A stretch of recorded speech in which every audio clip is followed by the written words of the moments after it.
Tjena YouTube! Idag tänkte jag att vi skulle prova att byta styre på den här och se hur det blir. Jag har fått hem ett sånt så kallat Z-bar. Jag tänkte vi provar och ser hur det blir. Om det blir bra så behåller jag det. Annars får jag testa något annat. Häng med!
Jag styr idag så tänkte jag att jag i alla fall prova ut en spegel. De ser ut så här, helt vanliga svarta rektangulära istället för runda som sitter på nu.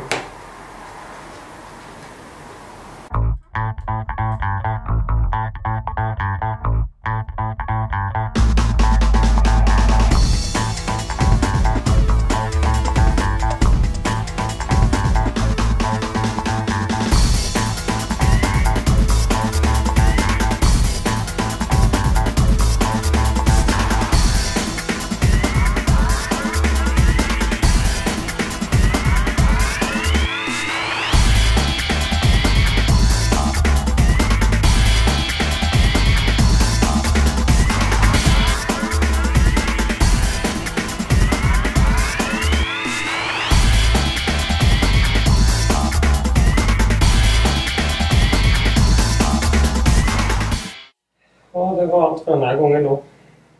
Får vi se vad jag hittar för styre nästa gång. Jag måste fundera lite. Problemet med det här styret var att det var alldeles för lågt. Jag hade behövt flytta den uppåt och närmare. Annars blir det verkligen att sitta och hänga över styret eller tanken, och det vill jag inte. Det ska vara skönt att bara glida runt. Originalstyret är jätteskönt. Det är frågan om jag skulle lacka svart på det.